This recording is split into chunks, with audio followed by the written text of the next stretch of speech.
Missiles are raining down on Dubai. The Palm Jumeirah is on fire. Oil tankers are burning in the Strait of Hormuz. And in Riyadh, Crown Prince Mohammed bin Salman, the most powerful Arab leader in a generation, is watching all of this unfold with an expression the world has never seen on his face before. Not fear, not anger, something far more dangerous. Calculation. Because right now, while the world is fixated on Iran's drones streaking across Gulf skies, and while American bombers are unloading payloads on Tehran, MBS is running a very different equation in his head. He's not thinking about Iran. He's thinking about Abu Dhabi. He is thinking about the man sitting 40 minutes away by private jet, his former mentor, his former brother, his current rival, Mohammed bin Zayed. And the terrifying truth that almost nobody is talking about right now is this. When the smoke finally clears over the Persian Gulf, the most consequential power shift in the Arab world will not be between America and Iran.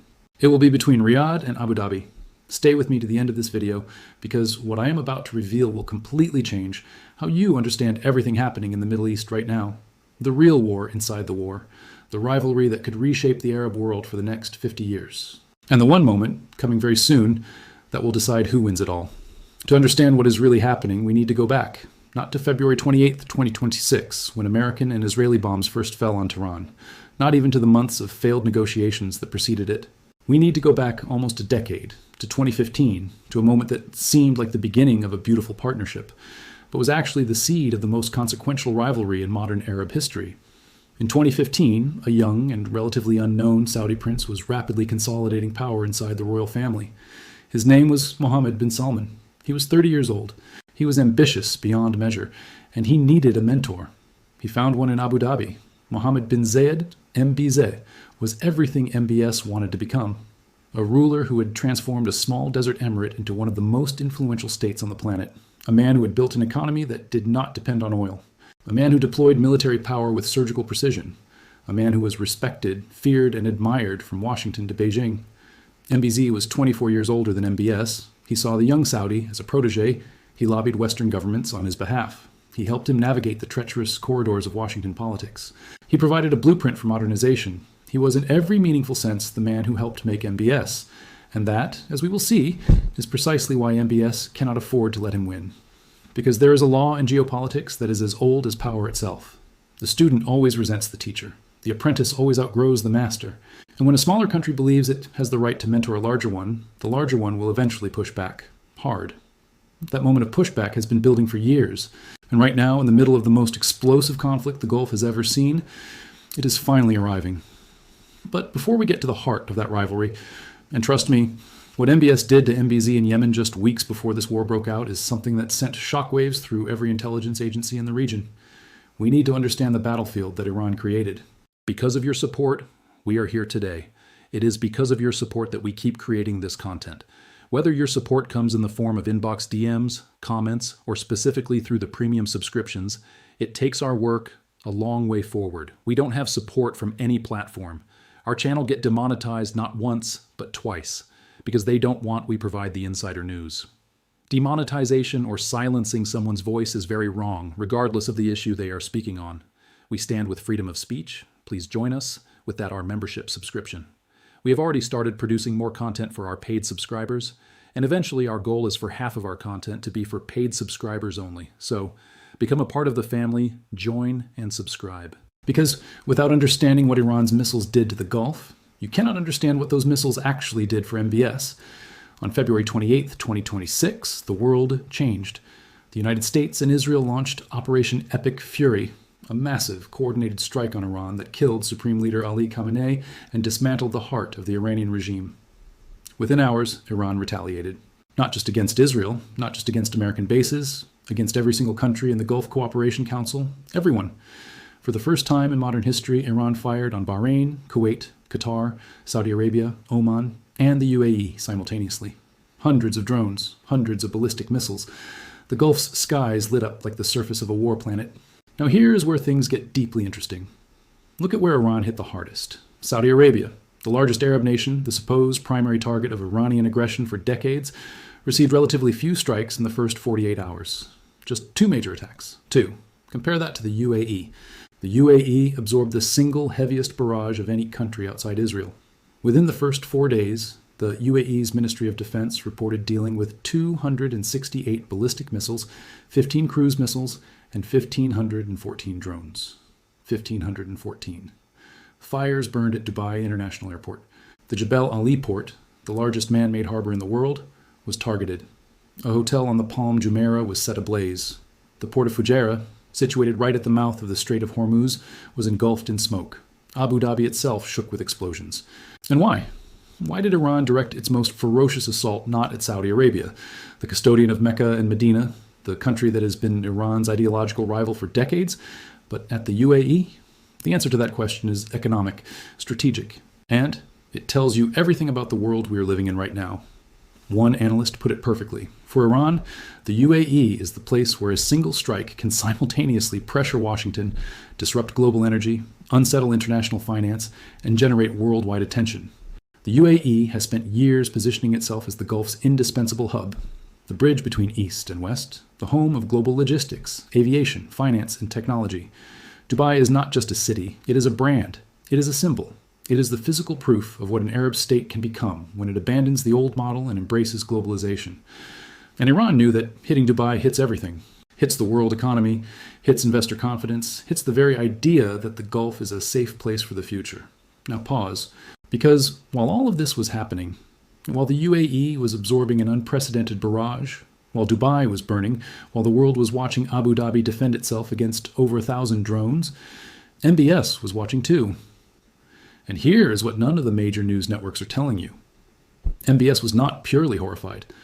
A part of him was watching with something approaching strategic satisfaction. Not because he wanted the UAE to suffer, but because for years, the UAE has been MBS's single greatest economic obstacle. And Iran, in its furious, chaotic, strategically reckless retaliation, may have just handed MBS an advantage that no amount of diplomatic maneuvering could have delivered. Let me explain. Saudi Arabia's Vision 2030 is not just an economic plan. It is an existential project. MBS knows that oil is a depleting asset. He knows that within decades the world will be buying less of it. And he knows that Saudi Arabia, a country of 35 million people deeply dependent on oil revenue, must transform itself into a diversified, globally connected economy, or face an internal crisis of potentially revolutionary proportions. He has been spending hundreds of billions of dollars on this transformation. He is building Neom, a futuristic city in the desert. He is building entertainment sectors, tourism infrastructure, financial centers. He is trying to attract the world's corporations, the world's talent, the world's capital. He is, in short, trying to build the next Dubai. And that is precisely the problem. Because the original Dubai already exists. The original Dubai has a 40-year head start. The original Dubai has the infrastructure, the legal system, the international airports, the ports, the free zones, the global reputation. The original Dubai is run by MBZ, and every foreign company that sets up its regional headquarters in Abu Dhabi instead of Riyadh is a direct loss for MBS's vision. Every tourist who flies into Dubai instead of Saudi Arabia is a vote against Vision 2030. Every billionaire who keeps his money in Emirati banks rather than Saudi sovereign funds is a signal that the world still trusts MBZ's model more than MBS's promises. This is not speculation. This competition is documented, measured, and felt intensely by both sides. For years, the UAE was the unquestioned economic powerhouse of the Gulf. Some analysts say it is still 20 years ahead of Saudi Arabia in terms of economic development. MBS is trying to close that gap at extraordinary speed. And that has generated friction, real friction. Friction that spilled into the open in December 2025, just weeks before this war began. Here is what happened. UAE-backed separatist forces in Yemen, a militia called the Southern Transitional Council, launched an offensive in the southern provinces of Hadramaut and Al-Mahra, seizing territory from Saudi-backed government forces. For MBS, this was not just a military provocation in a distant conflict. It was a direct challenge to Saudi dominance. It was MBZ's fingerprints on Saudi Arabia's southern border. The response was decisive and public. Saudi aircraft struck the port of Mukalla, a key hub for Emirati weapons shipments. Within 24 hours, the Southern Transitional Council collapsed. The UAE was forced to withdraw its remaining forces from Yemen. A decade-long Emirati project was wiped out in a single military strike. The mentor had been humiliated by the apprentice, and every intelligence agency in the region took note. When MBS met MBZ's call in the immediate aftermath, that phone call where MBS reportedly expressed full solidarity, there were very few people in either royal court who took those words entirely at face value. Both men knew the relationship had changed. The former student had drawn blood. And now, with Iranian missiles raining down on Dubai and Abu Dhabi, the geopolitical chessboard was shifting again, in ways that neither Iran nor America had fully calculated, but MBS almost certainly had. Think about what the Iranian assault on the UAE actually does to the Saudi UAE competition. Before the war, the UAE's greatest competitive advantages were stability, safety, and predictability. Dubai marketed itself as the Middle East's safe harbor, the place where you could live a normal globalized life without the risks associated with a volatile region. Multinational companies chose Abu Dhabi because it was reliable. Investors chose Emirati real estate because it was secure. International airlines made Dubai their hub because it was dependable. In a single week of Iranian missile strikes, every one of those advantages was tested. Dubai International Airport was targeted. Emirati airspace was closed. Hotels on the Palm Jumeirah were burning. The idea that the UAE is the region's invincible, untouchable safe harbor, that idea took a serious hit. And while the UAE's air defenses performed remarkably, intercepting over 90% of incoming threats, the psychological damage to its global brand was real, because perception in global business is everything. And for a few terrifying days, the world was watching Abu Dhabi wonder whether its skies were truly safe. MBS watched all of this, and the calculation is not subtle. If global corporations start reconsidering their UAE headquarters, if wealthy investors start diversifying out of Emirati assets, if airlines reduce their Dubai exposure, where do those companies, those investors, those routes go? They look for the next most attractive destination in a region that, paradoxically, Saudi Arabia is aggressively marketing as a stable, welcoming alternative. Riyadh is spending lavishly on making that case. And the Iran war, as catastrophic as it is, may have just accelerated the timeline of Saudi Arabia's rise at the UAE's expense. But here's where the story gets even more complex. Because MBS is playing a multi-layered game. While the world sees Saudi Arabia and the UAE united in condemning Iran, and they are genuinely in that condemnation, the two countries are simultaneously competing for what comes after this war, for who controls the post-war Gulf order, for who sits at the table when America and the new Iranian government eventually negotiate, for who becomes the dominant economic and security anchor of a region being rebuilt from the ground up. And to understand that competition, you need to understand the two completely different models these men are pursuing. MBZ's model is built on agility, international connectivity, and what you might call soft power on steroids. The UAE under MBZ became the world's most efficient node of global capitalism in the Gulf. Small population, no democratic complications, hyper-efficient government. The Abraham Accords, normalization with Israel, were an MBZ project, driven by a calculation that aligning with Israel meant aligning with American security guarantees and American technology. The UAE-Israel partnership gave Abu Dhabi access to Israeli intelligence, Israeli defense technology, and a direct line to Washington's most hawkish pro-Israel voices. MBZ bet on Israel before it was strategically fashionable. And for years, that bet looked brilliant. But now, in the wreckage of a war that has killed thousands, displaced hundreds of thousands, and reshaped the entire security architecture of the region, MBZ's Israel bet looks complicated. Because the UAE recalled its ambassador to Israel during this conflict, a stark diplomatic signal. Because the Arab streets, inflamed by images of destruction in Iran and Lebanon and Gaza, are not forgiving of governments perceived as too close to Tel Aviv. And because MBS, who declined to normalize with Israel before this war, citing domestic political constraints and Saudi Arabia's role as custodian of Islamic holy sites, now looks in some Arab eyes like the leader who maintained more principled distance. That matters in a region where public opinion, even in monarchies, has consequences. MBS's model is different from MBZ's in other crucial ways too. Riyadh has been deepening ties with Turkey, with Pakistan, with China, building relationships that span ideological lines. There are reports, credible reports from multiple analysts, of a potential trilateral security framework between Saudi Arabia, Pakistan, and Turkey. Three large, predominantly Muslim nations with significant military capabilities, building a geopolitical alignment that answers to no single Western power. An Islamic security architecture, if you want to put it bluntly, that is focused not on Iran, which Saudi Arabia normalized relations with in 2023, but on counterbalancing the Israel-UAE axis that MBZ has built. This is a profound realignment, and it is happening right now in the middle of this war, even as the official communiques speak of Gulf solidarity. In Sudan, Saudi and Emirati-backed forces are fighting each other by proxy. Saudi Arabia backs the official Sudanese armed forces. The UAE backs the paramilitary rapid support forces, which control much of Sudan's gold reserves, gold that flows to Dubai in a trade estimated at $13 billion annually. That is not a side dispute. That is a battle for Africa's resources, for Red Sea access, for the economic foundations of the post-oil future. Both men know that whoever controls Sudan's resources and the Red Sea's trade lanes controls a critical artery of global commerce. and they are fighting for it silently while the world watches Iran. In Somalia and Ethiopia, the same pattern repeats. Saudi Arabia and the UAE backing competing governments, competing factions, competing visions of regional order. The map of their rivalry looks like a geopolitical ink blot spreading across two continents. And in Washington, in the corridors of the Trump administration, both men are lobbying aggressively. MBS's November White House visit reportedly included a request to sanction Emirati-backed forces in Sudan. The Emiratis believe he went further, that MBS asked the Americans to sanction the UAE itself. Saudi denials were swift, but the damage was done. Both sides felt, in their own words, stabbed in the back. Now let's talk about the global economic earthquake that is happening right now, because this is not just a regional story.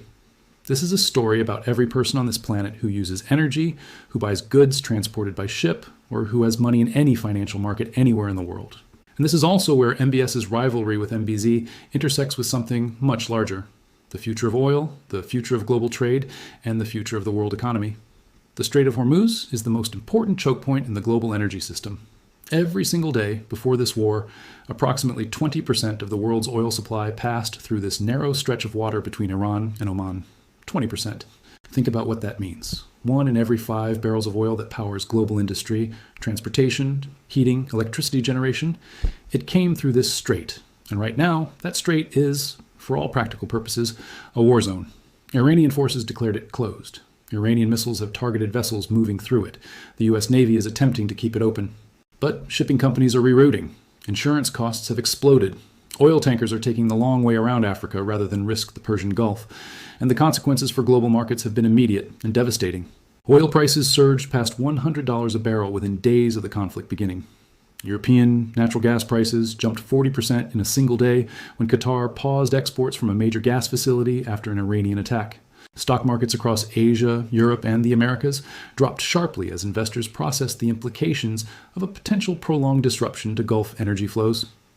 Parts of Asia that are heavily dependent on Gulf oil, countries like India, Japan, South Korea, and much of Southeast Asia, faced the immediate prospect of fuel shortages and rationing.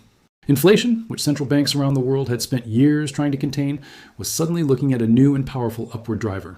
Shipping costs skyrocketed because vessels were rerouting thousands of miles to avoid the conflict zone. The global supply chains that connect Asian manufacturing to Western consumers, that ship components and finished goods across the Indian Ocean, suddenly had a massive new variable: war risk. And here is the thing about economic disruption at this scale. It does not affect everyone equally. Countries and economies that are more diversified, more insulated from oil price volatility, more adaptable, they weather the storm. Countries that are more dependent on cheap, predictable energy, they suffer. And this asymmetry matters enormously for the Saudi-UAE competition, because both countries are positioning themselves as economic safe havens for a world in economic turbulence. Both are trying to attract the businesses and investors who are fleeing uncertainty. And the winner of that competition, the country that can most convincingly say, yes, the region is dangerous, but we are stable, we are ready, we are the future, that country will capture a disproportionate share of the global capital that is being reshuffled right now in real time. Meanwhile, Trump was publicly complaining that Gulf countries were not showing enough enthusiasm for joining a naval coalition to reopen the Strait of Hormuz. Europe largely refused. Germany, Italy, and Greece explicitly said no to military involvement. Japan declined to send ships. The UK ruled out joining a wider war. And America, for all its military might, was discovering what strategic overextension feels like, fighting a massive air campaign over Iran, trying to keep the strait open, trying to reassure a dozen different allies, all simultaneously. The geopolitical vacuum that this American overstretch creates is one that both MBS and MBZ are calculating how to fill. And their answers to that question are not the same. ADNOC, the Abu Dhabi national oil company, shut down its Ruwais refinery after an Iranian strike caused a fire. Qatar paused gas exports. Saudi Arabia's Aramco Ras Tanura refinery, one of the world's largest, was targeted by Iranian drones. The energy infrastructure of the Gulf, the physical machinery of the global economy, was under direct assault.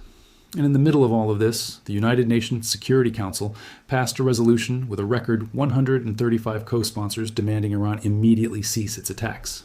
Iran was more isolated internationally than it had been in decades.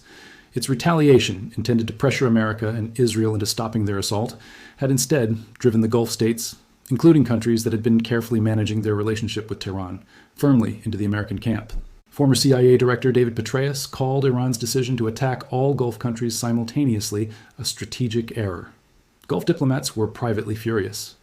"We had been very clear," one diplomat told NBC News. "We told Iran that we would not let the US or Israel use our airspace to target them. And they attacked us anyway." That betrayal, and it was experienced as a betrayal, has consequences. The Gulf states are now coordinating with US Central Command at a level never seen before. Saudi Arabia's army went to full alert. MBS authorized military retaliation, reportedly with full American backing. Qatar reportedly intercepted Iranian jets that entered its airspace on their way to Doha. The Gulf is militarizing in ways that will not be undone when this immediate crisis passes.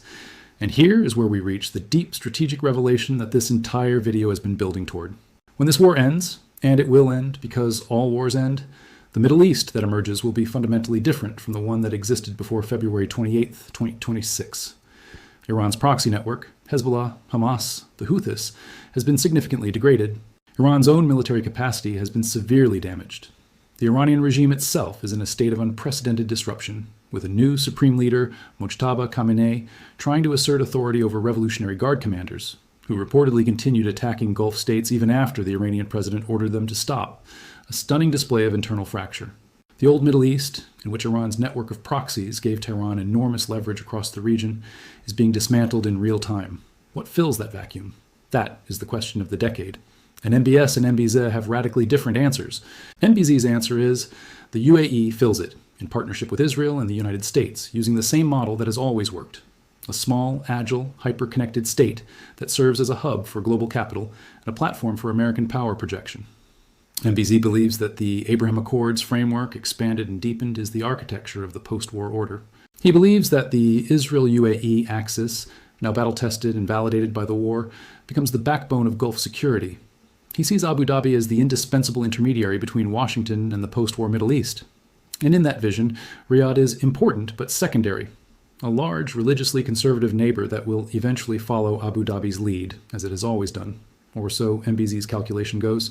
MBS's answer is completely different and far more ambitious. MBS's vision is not to be a hub. It is to be a hegemon. Saudi Arabia has 35 million people and the largest economy in the Arab world. It controls Islam's 2 holiest cities. It commands the world's largest oil reserves. It has spent years diversifying its diplomatic relationships with China, with Russia, with Turkey, with the non-aligned world. MBS does not want to be the region's most important small state. He wants to be the Arab world's undisputed leader, the country that defines the post-war order on its own terms, not Washington's terms, not Abu Dhabi's terms, Saudi Arabia's terms. And in that vision, the UAE, for all its sophistication and global connectivity, is ultimately a smaller country that should accept its place in a Saudi-led regional architecture. That is not how MBZ sees it, and that fundamental disagreement over who leads, over who sets the terms, over whose model prevails, is the real war inside the war. There is a phrase in Arabic, "What hatred is worse than a former friendship?" The rivalry between MBS and MBZ carries all the weight of that phrase. These are 2 men who know each other deeply, who worked together closely for years, who, at one point, trusted each other, and who now look across the Gulf at each other with a particular intensity that only former allies can generate. MBZ mentored MBS. He lobbied for him in Western capitals. He helped him consolidate power. And MBS, once powerful enough, concluded that he did not need his teacher anymore, that Saudi Arabia did not need Abu Dhabi's permission or approval or model, that the apprentice had surpassed the master. When MBS ordered those strikes on Mukalla port in January 2026, he was not just making a military decision about Yemen. He was sending a message. He was telling MBZ, the era of Emirati tutelage over Saudi Arabia is over. And now, with the entire region being rebuilt from the ground up, both men are racing to shape what comes next. The race is happening on every front simultaneously. Economically, they are competing for the same foreign direct investment, the same global headquarters, the same tourist dollars. Militarily, they are backing different factions in multiple ongoing conflicts. Diplomatically, they are building different alliance networks. Saudi Arabia toward Turkey and Pakistan and China, the UAE toward Israel, and the United States and India. And narratively, they are competing to be seen as the model Arab state, the one that other countries in the region should emulate. Here is why this matters, not just for the Arab world, but for the entire planet. The post-war Gulf will need to rebuild its relationship with the global economy. Oil markets will need to stabilize, investment will flow back into the region. New security architectures will be built. International companies will decide where to base their Middle East operations. Airlines will rebuild their Gulf routes. Technology companies will decide where to locate their data centers and AI infrastructure. All of those decisions will be influenced by which Gulf state presents the more compelling story: stability, growth, vision, partnership. And Saudi Arabia and the UAE will be competing furiously for every one of them. What happens in that competition will shape the Middle East for decades. There's also a wild card in this story that nobody is talking about loudly enough: oil. The war has disrupted Gulf oil production, prices have surged, and in the short term, that surge actually benefits both Saudi Arabia and the UAE. They are selling the same barrels for dramatically higher prices. But the long-term calculus is more complicated. Higher oil prices accelerate the global transition to renewable energy. Every country that was ambivalent about electric vehicles and solar power suddenly has a stronger economic argument for moving away from fossil fuels. The war is, paradoxically, potentially accelerating the very transition that both countries are trying to manage.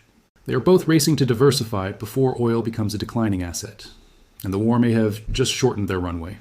This is why Vision 2030 is not just an economic plan for MBS, it is a survival plan. Saudi Arabia has 35 million people to employ and feed and keep content in a country where the government has historically provided for its citizens through oil revenues.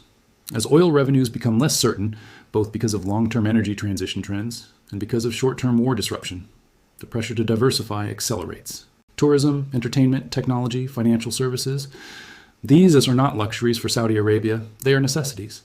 And every month that the UAE leads Saudi Arabia in attracting global business is a month that MBS falls further behind on the most important race of his career. At the same time, the war has created opportunities. Foreign investors shaken by the conflict will eventually look for safe, stable destinations within the region.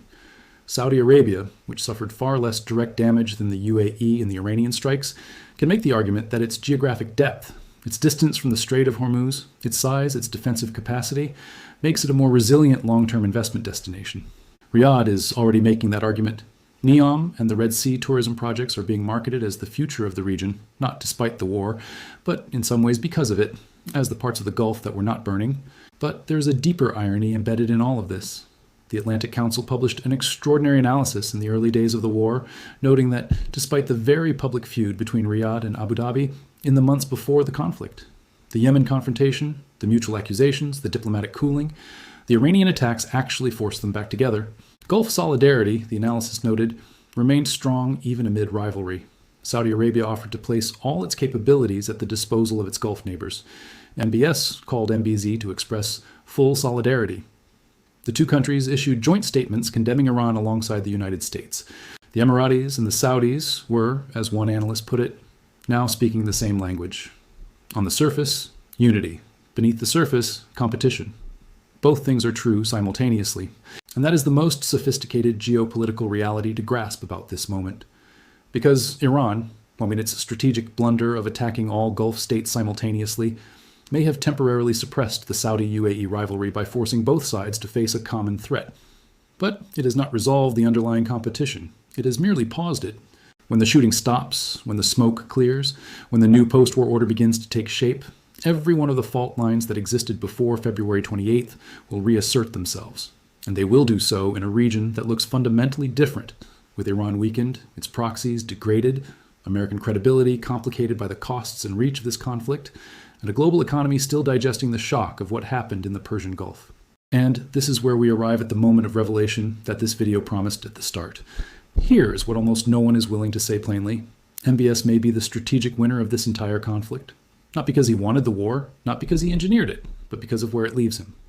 Iran, Saudi Arabia's most serious military threat for decades, has been severely weakened. The Iranian proxy network that surrounded Saudi Arabia from Yemen to Lebanon to Iraq has been largely dismantled. The Houthis, who were firing missiles at Saudi cities as recently as last year, have been neutralized by Israeli airstrikes and are now largely quiet. Hezbollah has been degraded, Hamas has been decimated.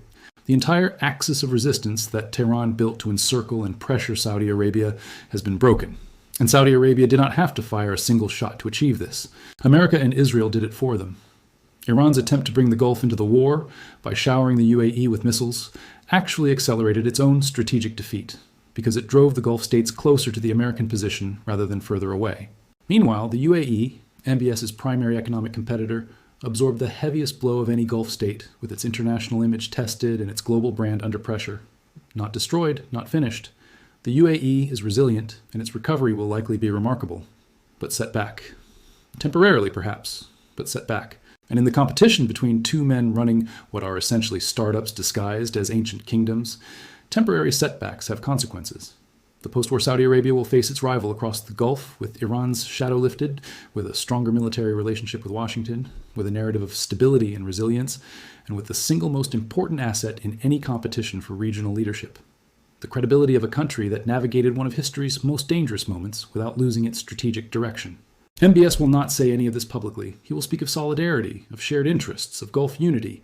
But in the private councils where real decisions are made, in the strategic planning rooms of NEOM, in the investment committees of the Public Investment Fund, in the diplomatic back channels where Saudi Arabia is building its relationships with Turkey and Pakistan and China, the calculation is already being run.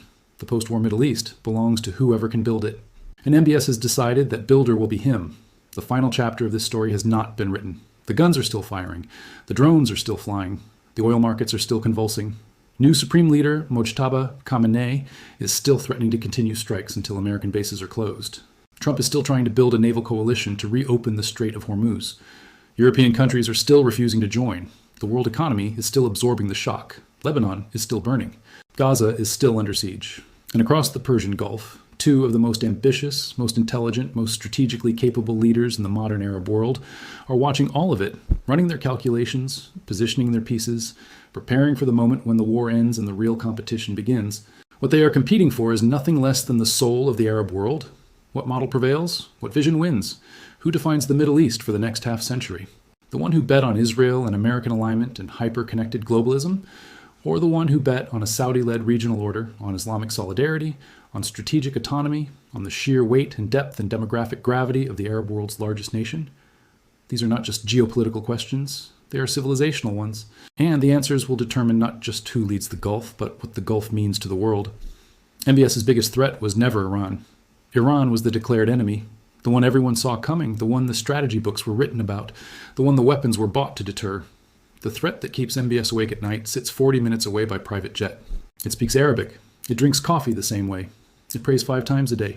It has the same vision of a post-oil Arab future, and it will not yield without a fight. The real war in the Middle East is not over the Persian Gulf. It is over who gets to define what comes after it.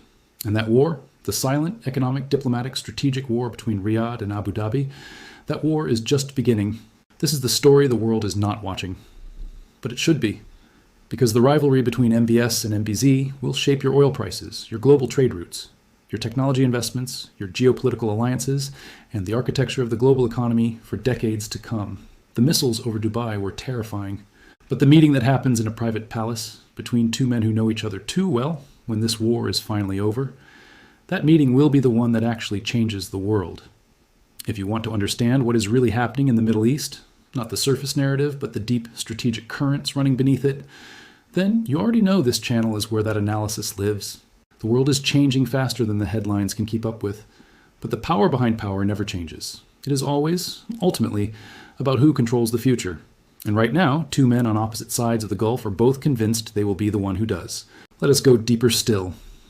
Because to fully appreciate the magnitude of what is at stake between these two men, you need to understand the economic numbers, not the geopolitical theory, the actual money. Because this rivalry is, at its most fundamental level, a race between two economic transformation projects. And whoever wins that race wins the Arab world. Saudi Arabia's Public Investment Fund, MBS's Sovereign Wealth Fund, now controls over $900 billion in assets. That number is not an abstraction. It represents the future purchasing power of the Saudi state. It is being deployed into technology companies, entertainment ventures, sports franchises, global real estate, and infrastructure projects on a scale that no private investor on the planet can match. MBS has turned Saudi Arabia into the world's most active sovereign investor. And the theory behind every investment is the same. Build relationships, build dependencies, build the reputation of Saudi Arabia as a country that the world needs, as a country that the world cannot afford to exclude. That is not just economics. It is geopolitical architecture built one investment at a time. The UAE's sovereign wealth funds, between Abu Dhabi Investment Authority, Mubadala, and ADQ, collectively control assets estimated at over $1.5 trillion. That is a number that still dwarfs the Saudi fund. That is the weight of decades of Emirati economic discipline, of smart investment over generations, of a country that understood very early that oil money needed to be converted into permanent wealth before the oil ran out. The UAE got there first. And that head start compounds. The returns on $1.5 trillion generate more new capital every year than many countries produce in their entire economies. That is the structural advantage MBS is racing against. Not just money, but the snowball effect of money that has already been invested wisely for a long time. In the technology sector, this competition is playing out in particularly visible ways. Both countries are racing to become the Arab world's artificial intelligence hub. The UAE made a massive early bet. G42, the Abu Dhabi-based AI company, built relationships with American technology giants and became one of the most strategically important AI companies in the world outside the United States. The UAE's relationship with American AI development was so significant that it became a point of contention in Washington, with American officials carefully scrutinizing how advanced AI chips and technology might flow from American companies through the UAE to other destinations. That scrutiny reflected just how central the UAE had become to the global AI conversation. Saudi Arabia looked at the UAE's AI success and decided to build something bigger. NEOM's promise includes an AI-powered city. Saudi Aramco is building AI capability into its energy operations. The Public Investment Fund has committed billions to technology investments globally, and Saudi Arabia has the one thing the UAE cannot manufacture: scale, a domestic market of 35 million people. A consumer base large enough to attract global technology companies not just as a hub for the region, but as a destination in itself. The UAE's 9.5 million people, of whom 90% are expatriates, create a different kind of economic gravity. Enormous for a small country. Insufficient to compete with Saudi Arabia on domestic market scale. And this is where we must talk about the most counterintuitive dimension of the post-war strategic landscape. The Iran war has disrupted the global flow of capital and investment. But when that disruption stabilizes, when the war ends and the region begins to rebuild, there will be an enormous wave of reconstruction money, infrastructure investment, and strategic repositioning by global corporations. Who captures that wave matters enormously. Both Saudi Arabia and the UAE will compete intensely for every dollar of it. And the fact that Saudi Arabia was not hit nearly as hard as the UAE during the Iranian missile barrage gives it a narrative advantage, a stability premium. The ability to say, we were there, we were tested, and our fundamentals held. Come invest here.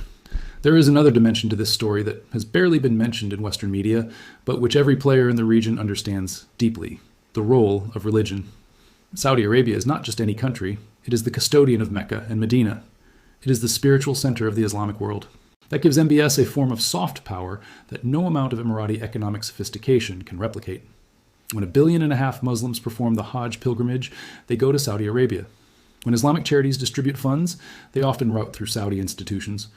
When the world's Muslim communities look for religious authority, they look to Saudi scholars and Saudi institutions. This is a form of geopolitical influence that operates completely outside the usual frameworks of military power and economic leverage. And it is influence that MBZ simply does not possess. The UAE can build the most spectacular skyline in the world. It cannot build Mecca. MBS has been using this religious dimension with growing sophistication. His social reforms, relaxing rules around music, entertainment, gender mixing, allowing women to drive and work and travel, were partly about economic modernization, but they were also a statement that a new kind of Islamic governance was possible, that you did not have to choose between modernity and Muslim identity, that Saudi Arabia could be the model for how an Islamic society evolves in the 21st century. This narrative is directed not just at domestic audiences, but at the global Muslim community. And in a post-war region where the destruction caused by an American-Israeli military campaign will be felt deeply in Muslim communities around the world, the country that can speak most credibly to Islamic values while also offering a vision of prosperity and modernity will have enormous influence. MBZ, for his part, has consistently positioned the UAE as a country that has transcended narrow religious identity, a place of tolerance, diversity, and openness. The UAE's success story is fundamentally cosmopolitan. Its workforce is 90% foreign. Its culture is a deliberate blend of Arab heritage and global modernity. Its alliances, with Israel, with India, with the United States, reflect a worldview that is comfortable with complexity and unwilling to be constrained by religious or ideological boundaries. In normal times, this is a strength. In a post-war moment where Arab and Muslim sentiment is running high over the destruction visited on Iran and Lebanon and Gaza, it may create a perception problem. The UAE can look, to certain audiences, like a country that chose the wrong side. MBS has been carefully navigating exactly this perception. He declined to normalize with Israel before the war, citing Saudi Arabia's unique responsibility as guardian of Islam's holy cities. He maintained his 2023 normalization with Iran, even as tensions mounted. He positioned Saudi Arabia as a country seeking regional stability rather than military confrontation. And when the war came anyway, when America and Israel struck Iran despite Saudi Arabia's behind-the-scenes efforts to keep the diplomatic channel open, MBS was able to present himself, at least to parts of the Arab world, as a leader who tried to prevent this catastrophe. That narrative has value. It has currency in a region that will be reckoning with this war's consequences for years. None of this means that MBZ is finished. Let us be absolutely clear about that. The UAE is one of the most resilient and adaptable states on the planet. Its leadership is sophisticated, its institutions are strong, its global connections are deep. Its air defenses performed remarkably during the Iranian assault. Its economy will recover. And MBZ is not a man who accepts defeat quietly. The Emirati response to this war, the rapid, effective defense of its territory, but the diplomatic condemnation of Iran, the coordination with American forces, will itself become part of the UAE's brand narrative. The country that was hit hardest and absorbed the blow best. The country that, when tested, demonstrated that its decade of defense investment was not merely symbolic. That narrative, too, has value. But here is the long-term arithmetic that MBS is betting on. The UAE's model has a structural ceiling. You cannot keep growing a country of 9 million people, 90% of whom are temporary workers with no path to citizenship, into a regional superpower indefinitely. The UAE's population structure means it can never develop the kind of deep, organic national identity and democratic legitimacy that large nations can draw on in a crisis. Its social model is extraordinary, but it is also, in some ways, inherently fragile.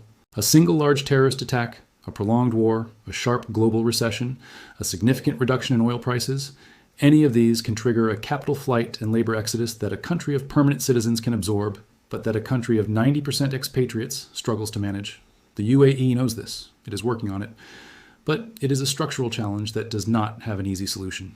Saudi Arabia's model, by contrast, is building on a foundation of 35 million permanent citizens, people who have nowhere else to go, people whose futures are tied to the Saudi project in a way that no Emirati expatriate's future can be. MBS's social reforms are creating a generation of young Saudis who are invested in their country's transformation in a deeply personal way. Young women entering the workforce for the first time. Young men who can now watch concerts and sporting events and build careers in industries that did not exist a decade ago. This is not just economics. It is the building of a social contract that could prove durable in ways that the UAE's expatriate model cannot. And here is the most important number in this entire story. By 2030, just 4 years from now, the International Energy Agency projects that global oil demand will have peaked and begun a structural decline. Both Saudi Arabia and the UAE know this. Both are racing to build their post-oil economies before that deadline. Both are investing enormous resources in tourism, technology, renewable energy, financial services, and manufacturing. But the race is not equal. Saudi Arabia has more resources, more people, more religious influence, and, if MBS succeeds, potentially more geopolitical weight. The UAE has more experience, more global connectivity, more established institutions, and a 40-year head start on economic diversification. The question of which of these advantages matters more in the decade ahead is the question that will determine everything. And now, threading it all back together, here is the picture of the post-war Middle East as it is actually likely to emerge. Iran is weakened, but not destroyed. Its new leadership will be focused on rebuilding internal control and reconstituting some form of deterrence. It will not be in a position to project power across the region in the way it has for the past 20 years. The proxy network, Hezbollah, the Houthis, Hamas, has been significantly degraded and will take years to reconstitute if it ever fully does. The old Iranian threat to Gulf security has been substantially reduced. That reduction removes the single most important factor that kept Saudi Arabia and the UAE in the same strategic camp for so long. When your common enemy is weakened, your reasons to cooperate weaken too, and your reasons to compete reassert themselves. Israel emerges from this war politically transformed but strategically uncertain. Its military campaign has been remarkable, but its international reputation has been severely damaged by the scale of destruction in Iran, Lebanon, and Gaza. It will need regional partners for the next phase. The UAE remains its most natural partner in the Arab world, but the war has complicated even that relationship. The UAE's recall of its ambassador to Israel was a signal that cannot be entirely walked back. Saudi-Israeli normalization, already politically impossible before the war, will likely remain so for the foreseeable future. That reality shapes everything. It means MBZ's Israel-centric security model and MBS's more independent model will continue to diverge. The United States emerges from this war as the dominant military force in the region, but with its strategic credibility in the Gulf complicated. Trump's acknowledgement that the Gulf attacks were the biggest surprise of the conflict, that Gulf states were supposed to be barely involved but ended up being hit harder than expected, reflects a pattern of strategic miscalculation that Gulf leaders noticed. The Gulf cannot afford to depend exclusively on American security guarantees. Both MBS and MBZ know this, but their conclusions are different. MBZ's response is to deepen the security relationship with the United States and Israel, making American protection more formal and more binding. MBS's response is to build strategic autonomy, relationships with China, Turkey, Pakistan, that give Saudi Arabia options, multiple options. A strategic hedge that means Saudi Arabia can never be left exposed the way the Gulf was exposed in the early days of this war. China's role in all of this cannot be understated. Beijing brokered the Saudi-Iran normalization deal in 2023. China has economic relationships with every major player in the Gulf. It needs Gulf oil to fuel its economy and its manufacturing. It has every reason to want a stable, predictable Gulf that sells it energy at reasonable prices. China's preferred outcome in this conflict is a negotiated settlement that ends the fighting, reopens the Strait of Hormuz, and allows normal economic relations to resume. But China is also watching very carefully how MBS and MBZ position themselves in the post-war order, because whoever leads the Gulf in 10 years will be a critical strategic partner for China. And China is running its own calculations about which relationship to invest in more deeply. India, too, is watching. India's relationship with the Gulf is massive. Millions of Indian workers are employed across Gulf states. Remittances flow back to Indian families in billions, and Gulf oil is a strategic necessity for the Indian economy. When the Iran war broke out, India found itself in an extraordinarily difficult position. It has relationships with Iran, with the Gulf states, with the United States, and it needs all of them. India's attempt to negotiate a safe passage for its ships through the Strait of Hormuz, reportedly including requests to Iran for the release of Iranian-linked tankers, reflects just how deeply the disruption of Gulf stability hits non-Western powers that are deeply integrated into the Gulf economy. Both MBS and MBZ are courting India intensely. Both see India as a crucial economic partner for the decades ahead. And India's choice of which Gulf state to privilege in investment and infrastructure and strategic alignment will itself be a factor in the Saudi-UAE competition. We are watching, in real time, the birth of a new Middle Eastern order. The old order, defined by American primacy, Iranian containment, and Gulf solidarity around a common threat, is ending. The new order is not yet clear. It is being negotiated right now in the fire and smoke of a devastating war, in the private conversations between kings and crown princes, in the investment decisions of sovereign wealth funds, in the alignment choices of countries from Turkey to India to China. And, at the center of that negotiation, more consequential than any other bilateral relationship in the region, is the competition between a 40-year-old Saudi crown prince who has spent a decade building the power to remake his country, and a 64-year-old Emirati president who has spent a lifetime proving that small states can punch far above their weight. What we know for certain is this: when the last missile falls and the last fire is extinguished, the Middle East that rebuilds itself will be shaped by the men who were calculating through the chaos rather than simply reacting to it. History has shown again and again that the leaders who emerge from great crises with their strategic clarity intact are the ones who define what comes next. MBS has been preparing for this moment his entire career. MBZ has been preparing even longer.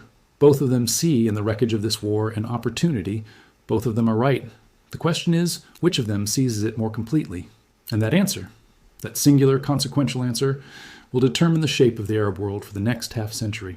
The bombs may be falling on Iran, but the future is being decided somewhere else. In the calculations of two men who know each other too well. In the silent economic competition between two cities, Riyadh and Dubai, that look almost nothing alike, but are chasing almost exactly the same dream. In the corridors of a rivalry that began as a mentorship, evolved into a partnership, and is now, unmistakably, a contest. The most important contest in the Arab world. The one the headlines are missing. The one that will matter most when this war is finally over. The real war inside the war. And now you know what it is.